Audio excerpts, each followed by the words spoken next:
सिंध जे पाणी ते धाड़े इरसा जी नाइंसाफ़ियुनि ख़िलाफ़ पीपल्स पार्टी तरफ़ां लाड़कानो डिवीज़न में एहतजाजी मुज़ाहिरा करे धरणा हया विया आहिनि।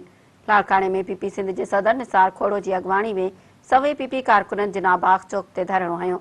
धरणे में ज़िलई सदर एमएनए खुर्शीद अहमद जूने जो, सिटी सदर खैर मोहम्मद शेख, जावेद नायाब लगारी, डॉक्टर शफकत सुमरो, एजाज अहमद लगारी, लेडीज़ विंग अॻवान आमना जमाली, डॉक्टर सकीना गाद समेत सिपाफ यूथ विंग ऐं ॿियनि ज़ीली तंज़ीमुनि जे अॻवाननि ऐं कारकुननि शिरकत कई।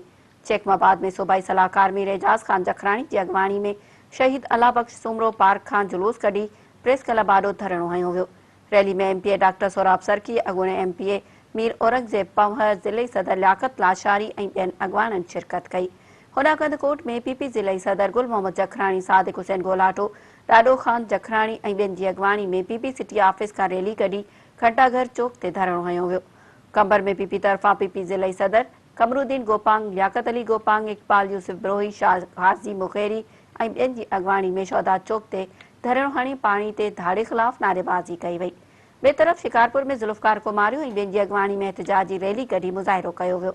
मुज़ाहिरनि ऐं धरणनि खे ख़िताब कंदे निसार खोड़ो, एजाज जखराणी, गुल मोहम्मद जखराणी ऐं ॿियनि अॻवाननि चयो त इरसा सिंध खे हिसे जो पाणी न पियो ॾिए।